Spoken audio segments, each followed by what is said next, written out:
Hey everybody, welcome to DadsDen of Pop Culture and a movie review today for a movie that I saw for the first time last year, even though the movie came out in 1984, so I did have a few decades to watch it in. Sort of a zombie movie. Not really my thing, but I heard so many good things about it, including from my wife. I said, okay, let me watch this thing, check it out, and man, I thought it was really cool. I really liked it. And it's sort of a cult movie at this point. I'm talking about Night of the Comet, which, honestly, in the title of this video, so, it's probably not a big shock to you.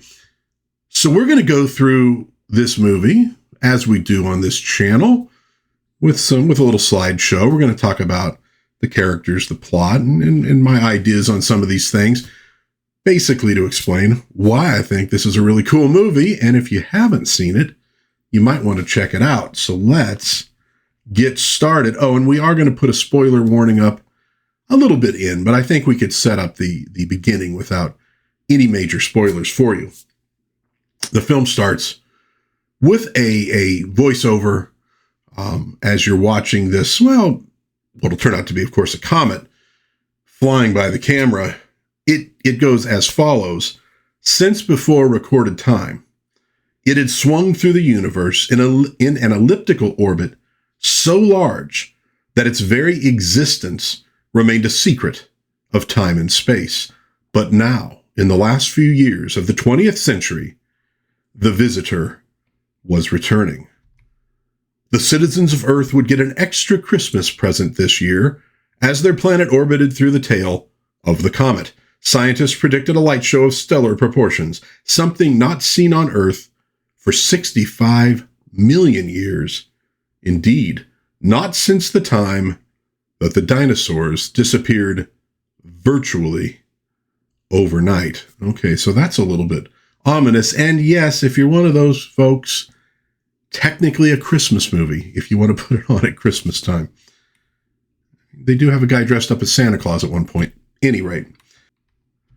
There were a few who saw this as more than just a coincidence, but most didn't. So, nice setup, very efficient. Earth is going through a comet's tail that last appeared when the dinosaurs were killed off. And there's some group in matching jumpsuits, they're not the Osmonds, who think the dinosaurs were killed by this comet, therefore that it poses a danger, and they have prepared for it. All right, cool. So, nice opening to a film, gets you right into it, isn't going to waste a lot of time on explanations. We open up now on people outside waiting for this light show in the sky, the appearance of the comet. Some are enjoying hot dogs, cheers, there's crowd, they got signs, the whole thing. And this rolls through the rest of the credits. All these people out there kind of partying right before Christmas. Now, one of the places taking advantage of the comet is this movie theater. We see behind the counter there, the manager, Mel, played by Stanley Brock. You might remember him as Weird Al's uncle in UHF. And then we meet our protagonist, Reggie Belmont, an employee at the theater, who is playing an epic game of Tempest.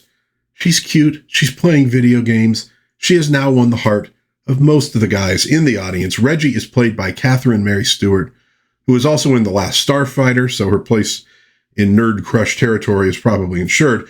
Weekend at Bernie's and Days of Our Lives. Yes, the soap opera. So Mel is yelling at her about playing the game while she's working. He wants her to walk the house with a flashlight, that kind of thing. This is when she notices that someone has replaced her in 6th place on the machine with the initials DMK. Very distressing. She finally does as she's told, but he warns her. Stay out of the projection booth and away from Dupre. Well, Dupre is a hustler. He is selling classic films to people from the theater so they can bootleg them, which sort of screws Mel. And he's also, sort of screwing Reggie in a more tangible way. It is not the most loving relationship, but it seems to work. Dupre is played by Michael Bowen. Our next protagonist is Reggie's little sister, Sam, played by Kelly Maroney. She was in Fast Times at Ridgemont High, Chopping Mall, and One Life to Live. She's at home watching TV and maybe exceeding the recommended daily allowance of 80s. We're going to get a couple important bits of information, though, in this scene. Reggie and Sam's dad is military, or maybe ex-military. He's currently in Central America. Stepmom is in charge. She's cheating on their dad, and she also isn't very nice. In fact, she hauls off, and punches Sam in the face in this scene. So we're laying tracks, and we're setting things up that are going to be meaningful later in the film, exactly what you want to see in a film like this. So while Sam is nursing a sore jaw, and Reggie is having fun with Dupre in the projection booth, important, no windows in that booth, and it's entirely steel, the walls, etc. Just trust me on this, that's important. The Comet makes its appearance with a bizarre light show, and people watching it seem maybe a little bit distressed. And the next morning, we see a very quiet Los Angeles and a reddish dust blowing through the air. Now, some of the shots very provocatively show discarded clothing in the streets. Nice cinematography in this film, provided by Arthur Albert, whose other credits include both Surf Ninjas and Beverly Hills Ninja. The shots of the empty city, the reddish haze, very evocative, very nice. We also see this car stopped at a light. Car is empty, with the radio playing. The director, Tom Eberhardt, who also wrote the movie, does a really nice job of, again, dropping in these elements of the story in dialogue or with shots like these that are setups, and they are going to pay off. Eberhardt also did Without a Clue, Honey, I Blew Up the Kid, and Captain Ron.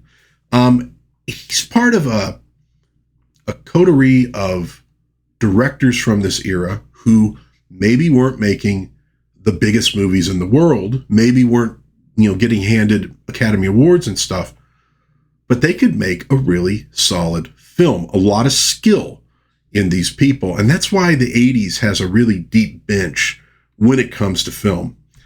So we also get automated systems clicking on. We get a nice shot of this creepy advertising clown. And there's a few more shots, and then the party at Reggie's house.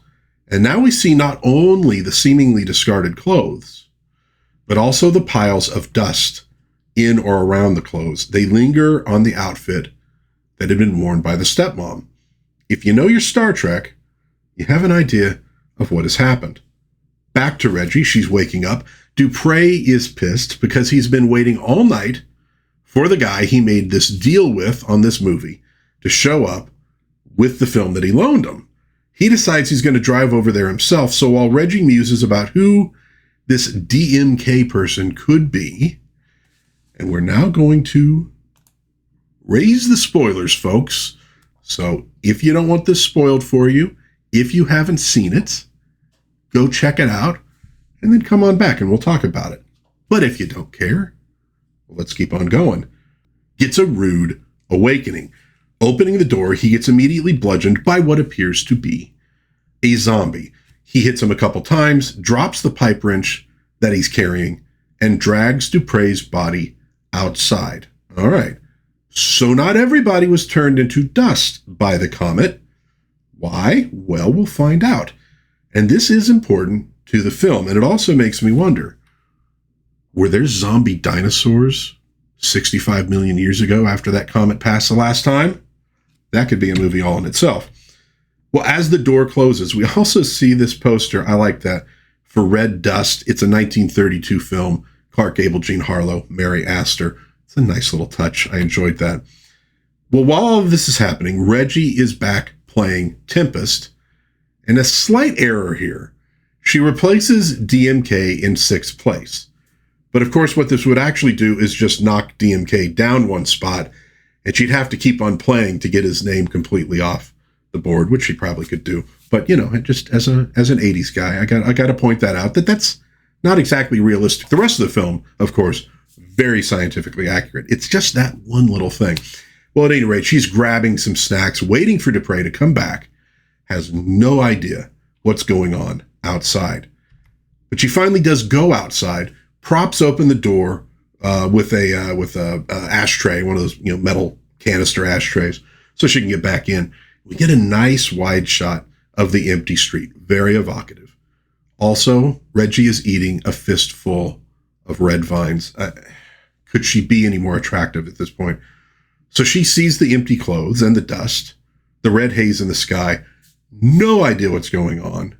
And why should she? It's not registering that something is wrong. She's thinking, oh, maybe some people had a real party and they kind of stripped off. Who knows? But then the door closes behind her. And she's realizing she's trapped outside. So she has to walk around back. Door is locked there as well. She's cursing.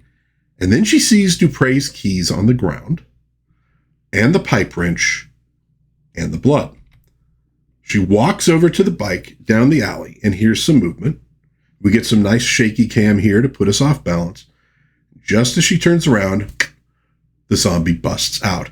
And this is key. She kind of kicks its butt here. Dad is in the military. Daughter's kind of a butt kicker. All right, maybe she got some training from Dad. Wanted to train his daughters how to protect themselves. You get the idea. We get another good idea here about what Reggie is capable of.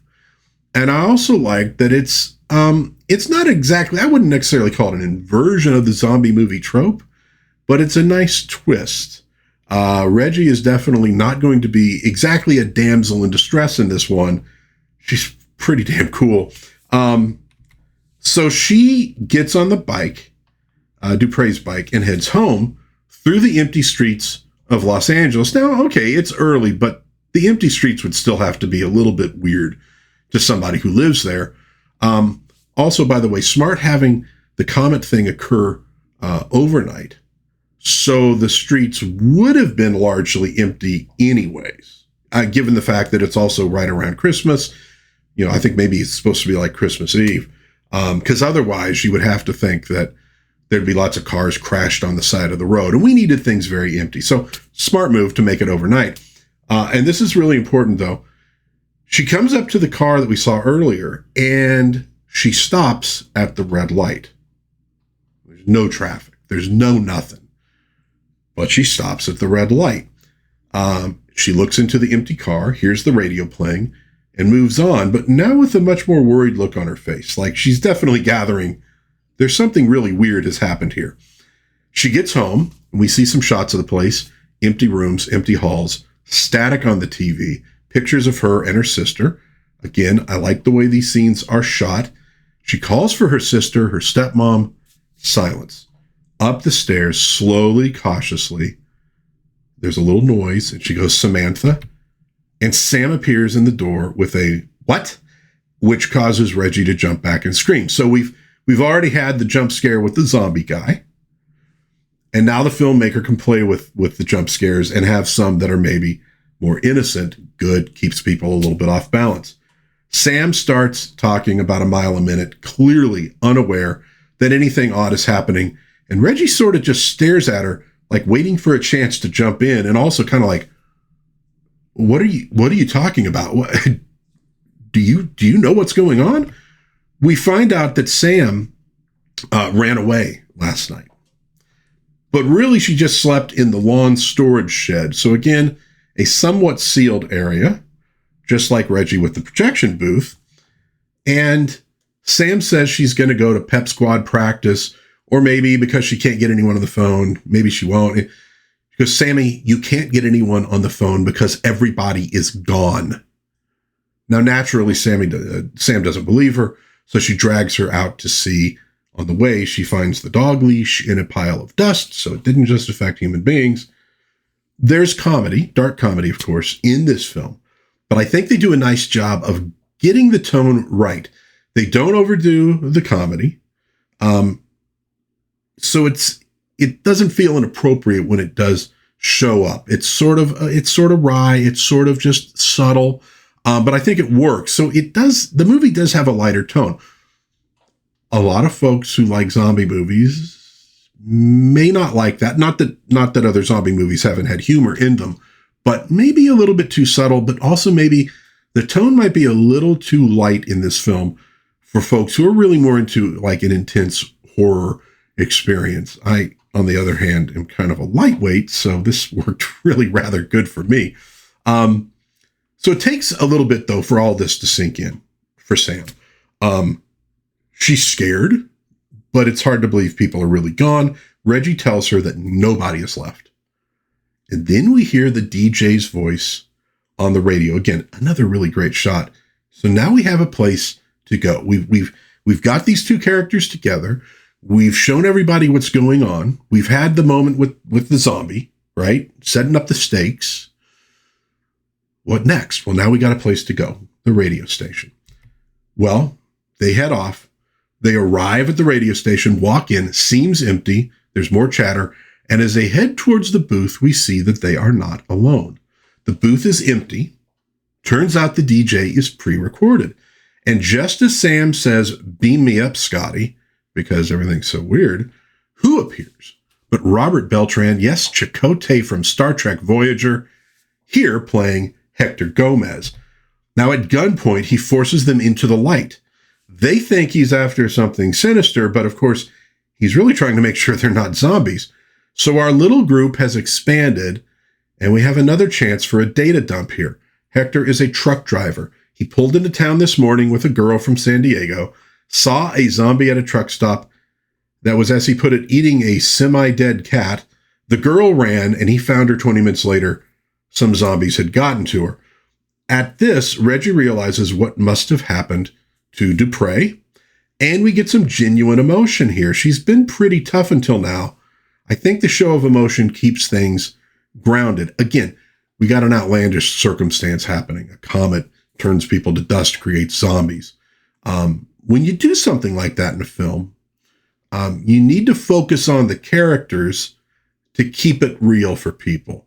It's got to be grounded enough that you care about these people. If everything's outlandish, if you take the comedy elements too far, well, now it's just all a big joke, which isn't necessarily a bad movie, but maybe not as effective. This film does a good job, I think, of keeping it real, keeping it grounded, making you care about the characters. We get a moment between Reggie and Hector. He notes that Sam is handling it better, and Reggie explains that it's because she doesn't understand the enormity of this. She thinks they're going to be rescued. She thinks Dad is going to come to the rescue at some point.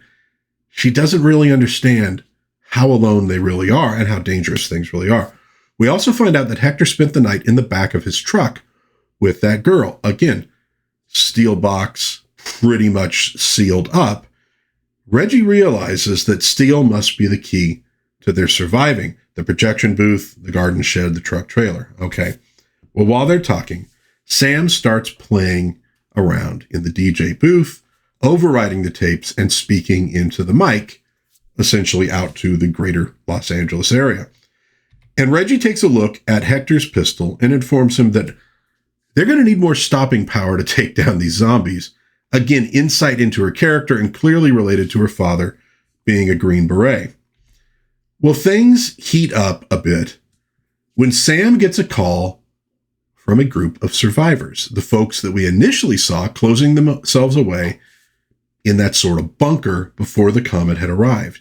Now, she doesn't know where they were calling from, and the conversation she has with Reggie and Hector is live over the radio, which they're listening to. So these guys know more, really, than Reggie, Sam, and Hector do. They make plans to go get them, but one of the group there, Audrey, played by Mary Woronov, a queen of cult movies, if there ever was one, is against bringing any survivors back to the facility. Her boss, Dr. Carter, played by Jeffrey Lewis, another just great character actor, asks her what she thinks about the disintegration factor, which probably, of course, refers to the people being turned into dust by the comet. Now, I'm generally not, like I said, a huge fan of zombie movies. They can be a little bleak for my tastes. I watched the film because I'd heard so many good things about it, and I really liked it because it is not a conventional zombie or post-apocalyptic kind of movie. This band of scientists introduces some interesting twists into the story. I really enjoyed what they brought to it. Well, it is now night. The scientists are planning to retrieve the survivors tomorrow morning. In the meantime, Sam is out for a drive in a sports car by herself, and she attracts the attention of two motorcycle cops, and stopping for them turns out to be a bad idea, As they are among the infected, she struggles but cannot get away, and then she awakens with a start. You get a nice opportunity for a free jump scare, but this also shows the state of mind Sam is in, and of course, Reggie and Hector as well. It's all a dream, but it's getting into her psyche, what's going on. Now, this is followed by a character building scene with Reggie and Hector, and him telling her that he has to go to San Diego to see if any of his family survived. Now, Reggie does not want him to go. There's some attraction here, I think, at this point, but she's also frightened, frankly, and wants him to stick around for extra protection.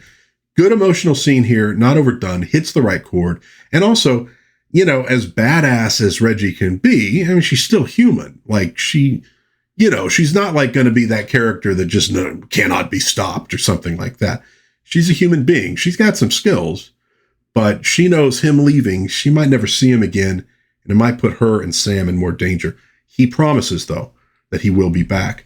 The scene ends with something a little more ominous. Sam listening to them talk, and then sort of scratching at her shoulder. Remember the term disintegration factor. Suggests that the process, for some people, is slowed, but does not stop. I think this is a good move in the film because it puts the pressure of time on things, right? Without it being a very rote sort of, you have 24 hours. And right now, we just, as an audience, we go, oh, she might be going through the change. All right, that's an interesting little wrinkle. It works.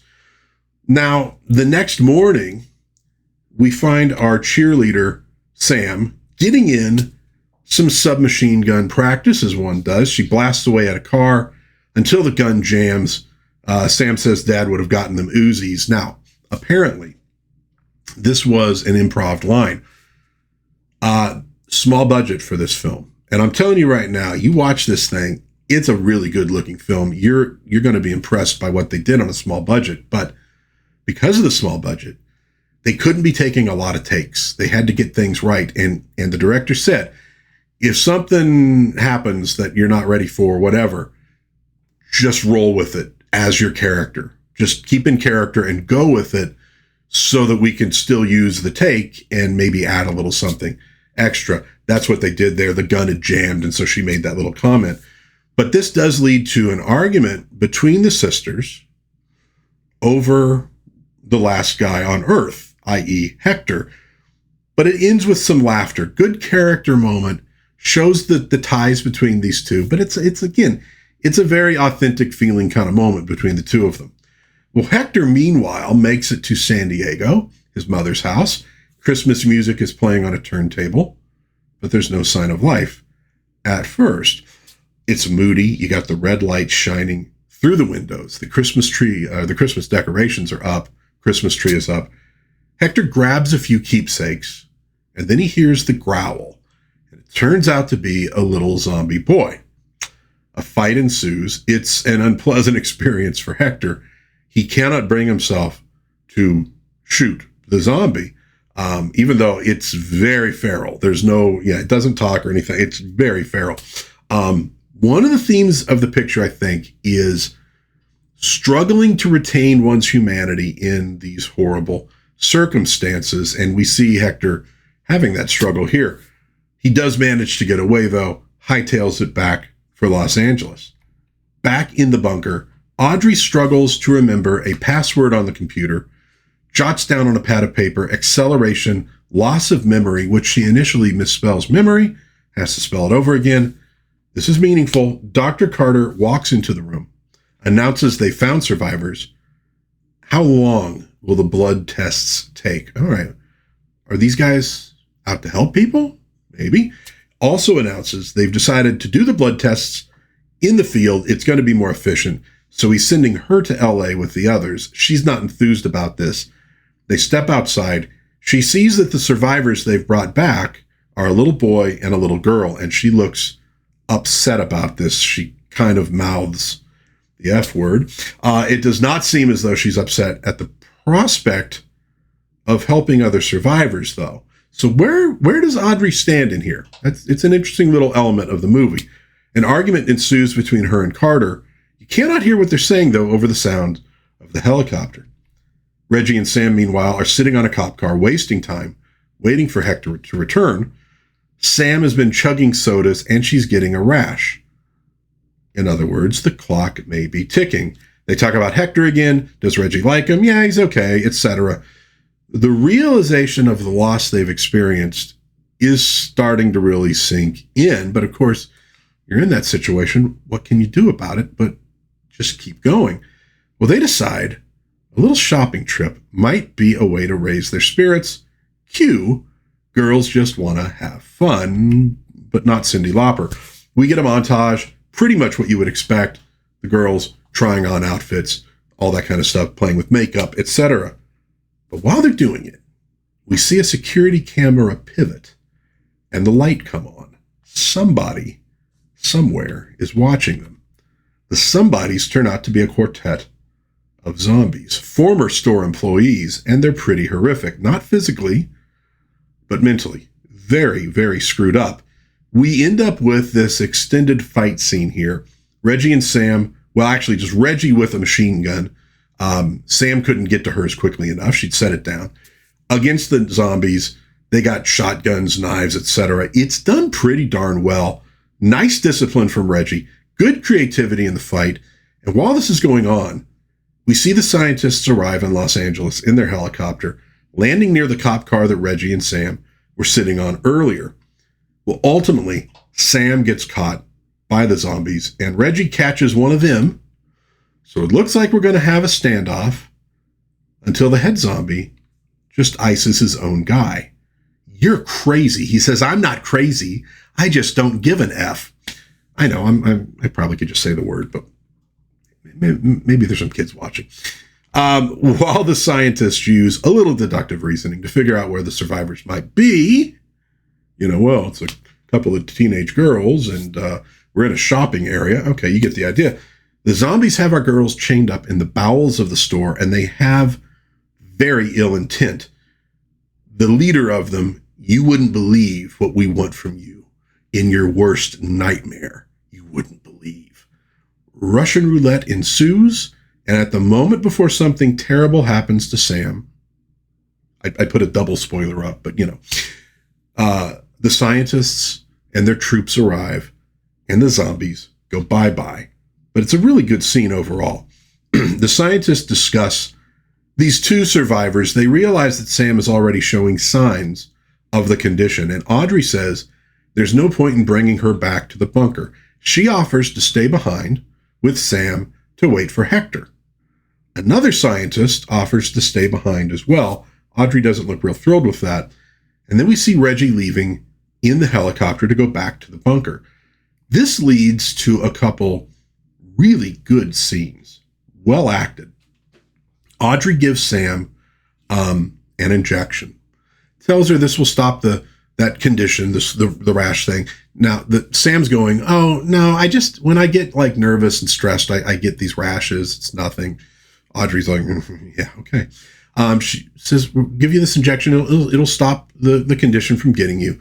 They chat a little bit, and as they're chatting, Sam closes her eyes, and she's very still. Okay, so it looks like Audrey has put her out of her misery, so to speak. Oscar, the other scientist, is glad that it was painless. At this point, Audrey tells him they might as well just go back. The other guy isn't going to show. Oscar wants to wait, and she explains that the condition that they're all going through is accelerating. By the way, that clues you in on the fact the scientists are suffering from this as well, and they know it. She says, we don't have weeks left, maybe just hours. This leads to disagreement, and Oscar is sort of like edging his hand towards his gun, and Audrey's like, you think I'm going to go for my gun? And he's, no, of course not. And she's like, well, you're wrong. And that's the end of Oscar. So all through this, what is Audrey's agenda? What is she after? Is she cold-blooded? You're kind of wondering just a little bit.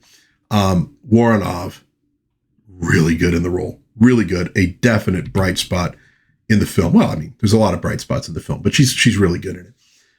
Well, Hector, having no idea what's transpired since he left, cruises into town in a very cool car, dressed up as Santa Claus to bring good cheer to Reggie, and Sam arrives at the radio station, gets an unexpected reception from Audrey. She tells him that she's not thinking straight. So she wrote everything down for him, but she probably misspelled everything. You note she's wearing sunglasses here, just like the zombies in the store were. Obviously, she's heading down the zombie trail. While she's chatting with him, she begins preparing an injection. She tells him that the other scientists think they can generate a serum from the blood of the survivors while injecting herself. She says in 36 hours, they will all be gone. They're going to be dust, but she's letting them know they have Reggie and they don't have good intent for her. And then she's gone. So now we see that in fact her agenda was saving the survivors from her fellow scientists. I like this little twist in the story. I like the way they played with her character. It was done really, really well. It was, like I said, it was a real bright spot in the film for me. Like I said, one of the nice things about this movie is there's little twists, and it's really not a zombie movie when you get right down to it. It doesn't really fit into that subgenre of film. A little more sci-fi with some really interesting little twists in it. Well, we now move the action to the bunker. Dr. Carter is asking Reggie questions. Has she ever had hepatitis? Okay, that's a blood condition, right? She sees the kids who are rescued, of course, doesn't know what plans the scientists have at this point for them or for her. But we soon do. We flash to one of the labs where two women prepare to draw blood from survivors whose brain functions have been terminated. So they're now vegetables and they're just using them to get blood. But they can't remember how much blood to draw. The zombification starts messing with your head. It starts taking away your memory. And it's obviously affecting them now. They're also just remarkably calloused. And you kind of get the idea that this is not necessarily just a function of the comet. Maybe it is. But these scientists, they might be a little callous generally. The interrogation continues. Carter is growing frustrated with Reggie, who wants to know where she is and why she's here. She wants to know where her sister is, etc. While speaking, Carter's eyes seem to begin to bother him, so he puts on sunglasses. This catches Reggie's attention. Remember, she dealt with those zombies in the mall as well. It's a nice way to clue the audience in to the progression of things by showing and not telling. Her question is answered bluntly about her sister. Your sister's dead. He tells her that she would have been dead in 48 hours anyways. That's a shock. He's then informed by another scientist that one of their number is missing and might have already begun the transformation. Time is running out for everybody. Well, Reggie doesn't dawdle. When another scientist enters the room, a computer that's been knocked over acts as bait to get him to turn his back on her, and she clubs him with something, knocking him unconscious. This gets her out of the room and into the rest of the bunker. At the same time, Hector arrives outside the bunker in that car, pulls up to the front gate, kind of pretends to be some country boy for the guard, lures him out, and shows him a girl that he has in the trunk. This allows Sam to surprise the guard, and they take him out. We find out that Audrey shot Sam up with sodium pentothal to make it look like she had expired. Important to note, this suggests that either Sam wasn't going through the zombification process, or is there a cure? I think we'll find out that, in fact, she did just have a rash because she was stressed out. So it's coming all now to a head, which is good since there's only about 15 minutes left in the film at this point. The bunker is alerted to Reggie being on the loose and quite hostile, and Hector is now inside the compound, rigging explosives to vehicles. This, by the way, is a great shot. Like I said, film has great art direction, from the red haze outside to the dark kind of blue lit radio station and bunker. Really nice stuff. The film had a $700,000 budget and grossed $14.4 million. In today's dollars, that'd be a budget of about $2.3 million and a $48 million gross. Very impressive. The cinematographer, Arthur Albert, production designer, John Muto, and set decorator, David Wasco, did a great job with making a very nice looking film on a small budget. Shows you what is possible if you have the skills. Well, while Reggie is moving through the bunker, she finds the bodies being drained of blood, realizes what is happening, and this means she has to get out of there, and she wants to get the kids out of there as well. Key to her character. Unfortunately, at this point, she is also recaptured. But just as they're about to put the kids under, a flip is switched. No, a switch is flipped. There we go. A switch is flipped. And the bunker is shrouded in darkness. They start scrambling to get the power back on because they need those bodies on life support, giving Reggie a chance to escape. She finds the kids and gets them out of there, kind of at gunpoint. Moment of terror when Sam, she's the one who cut the power, surprises Reggie and almost gets shot. The blood donors, of course, end up dying because no power. Carter is not giving up. Loved this shot of him. Sometimes, like I think there's an inverse relationship between the size of a budget and the artistry of a film. Well, our heroes are headed out while the scientists are in pursuit. They make it outside to Hector's car and peel out, but he stops at a certain point to taunt the scientists, and Reggie's like, okay, can we just get out of here? When the scientists get into their truck, one of them smells gasoline, but Carter, who is well zombified now, starts the engine anyways. And that's that. By the way, a lot of good angles of this shot. They didn't waste the explosives. And this part may be kind of dumb. Reggie, Hector, and Sam get out of the car to watch the fire. And the scientist who had disappeared shows up and grabs the little girl. Realistically, I think they would have probably just gotten out of there. But no film is perfect, except, of course, the 1966 Batman film. But you get one more jump scare. The zombie is shot. Everybody's okay. And then we hear the sounds of thunder. And the rains come and wash away the red dust and the empty clothes, etc. And Reggie and the gang get back to a cleansed Los Angeles. And I really kind of love this ending.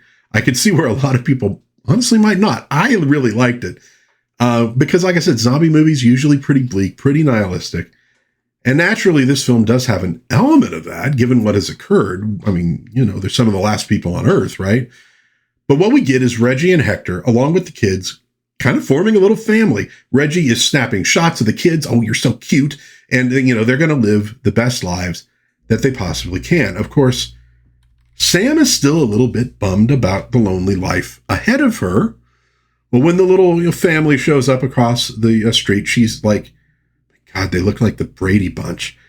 And she wonders what they're waiting for. What, we don't cross against the lights. She's like, there's nobody. She goes, listen, the whole burden of civilization has fallen upon us. You don't cross against the lights, which drives Sam nuts. She walks out into the middle of the street to prove her point. And then we hear these tires squealing around a corner, and this car roars around. Sam runs to the sidewalk, and he turns around and drives over to her. He goes, God, I'm sorry, but you shouldn't cross against the light like that. Maybe Sam is not going to be alone. After all, she's going to head off with this guy, and Hector's like, we don't know this guy. Like, where does he come from? What's his name? Turns out he's Danny Mason Keener, played by Mark Popple. DMK has managed to survive as well. We end with Sam and this dude driving off. Hector and the kids start tossing a football around. Who knows what comes next for this little group of people? Okay. I dig that we got sort of an inversion to some extent of the bleak zombie movie in this film, but not a derisive inversion. I don't think it was like, we're going to turn everything upside down. It's just playing with the concept. It's a fun little movie. Again, plays with the concepts that you're used to, the tropes of a zombie movie a bit, some nice twists. It's a smart script. The humor is sometimes a little dark, but it is subtle. It doesn't, overpower things. Some good dialogue, some genuinely good performances and emotional scenes from the characters. Again, not overdone, but they hit and they feel real. Great design, great art direction in this film. It really shows what creative professionals can do with small budgets. feels sort of lacking in current Hollywood, honestly, although not necessarily in the indie sphere, but in the big budget stuff. I'm never that impressed with the art direction, but this is a really good looking movie when you consider it was made for $700,000. Kind of amazing. It was a really nice surprise for me. Again, I'm just not that into zombie movies, but you hear good things. What the heck? I'll put it on, see what I get. And man, I was really, really impressed with this one. And I got to be honest, I liked it almost immediately. Some movies just, you go, yeah, this has I'm getting the right vibe off of this thing. I think I'm going to dig this film. Good flick. I don't know if I'd even call it a horror movie, really. It's more of a sci-fi movie, but a smart movie and a really, really good film. Just the skill that went into it. Really, really impressive. Also, decent little soundtrack for this movie. There's some good stuff in it. Night of the Comet, 1984. I suggest you check this one out if you've never seen it, or maybe if you haven't seen it in a while, you should give it another look. I do believe it's on Tubi at the moment. You can probably find it there, and it might be out there somewhere else too. Just check around streaming channels or hit a Zia Records or Amazon. You can maybe find a copy of it. Good flick. Cult movie, but I'm definitely one of the people out there who recommends it. Let me know in the comments what you think of this one. I'd love to hear from you. If you liked it, if you didn't like it, just sound off in the comments. It's get a little conversation going. If you enjoyed this little review, please give it a like, maybe subscribe, maybe share with a friend. That would be very cool. Help my little channel out here. But until next time, God bless everybody. Please be kind to one another. Have a little bit of fun out there. Watch Night of the Comet. And I will see you hopefully again soon in Dad's Den of Pop Culture. Bye-bye.